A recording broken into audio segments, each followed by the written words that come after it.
আজ আমরা কথা বলবো জরায়ুর টিউমারের চিকিৎসা নিয়ে। তো জরায়ুর টিউমারের চিকিৎসা মানেই হচ্ছে যে টিউমার বড় হয়ে গেছে এবং এই টিউমারের চিকিৎসা দরকার।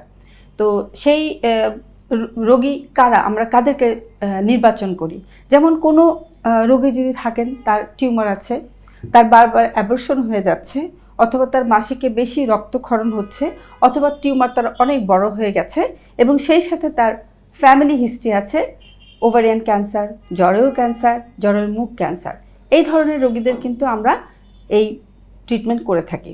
তো জরায়ু টিউমার অপারেশনে একটা মিথ আমি শুনতে পাই, যেহেতু আমি অনেক দিন ধরে এই প্রফেশনে আছি এবং জরায়ু টিউমারের অপারেশনগুলো করে থাকি, যে অনেক সময় অনেকেই জরায়ু রেখে জরায়ু টিউমার যে অপারেশন করা যায় এটা জানে না, এবং এই টিউমার যে পেট না কেটে ল্যাপারোস্কোপির মাধ্যমে খুব সুন্দরভাবে অপারেশন করা যায় সেটাও কিন্তু জানে না। সুতরাং জরায়ু টিউমার হলে যাদের বয়স 40-এর কম, তাদেরকে আমরা জরায়ু ঠিকমতো জরায়ুর জায়গায় রেখে শুধুমাত্র টিউমারটা কিন্তু আমরা নিয়ে আসি, যার ফলে এই রোগী অথবা এই মেয়েটি জরায়ু টিউমার অপারেশনের পরেও কিন্তু গর্ভধারণের যে ক্ষমতা সেটি থাকে।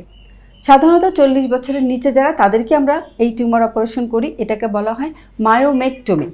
এবং জরায়ু টিউমারের জন্য 40 বছরের নিচে যাদের বয়স, তাদের জরায়ু অপারেশন করে ফেলে দেওয়ার কোনো দরকার নেই।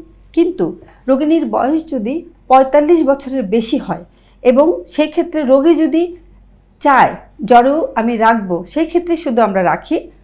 তাছাড়া 45 বছরের বেশি হয়ে গেলে জরায়ু টিউমার থাকলে জরায়ুটা আসলে ফেলে দেওয়াই ভালো।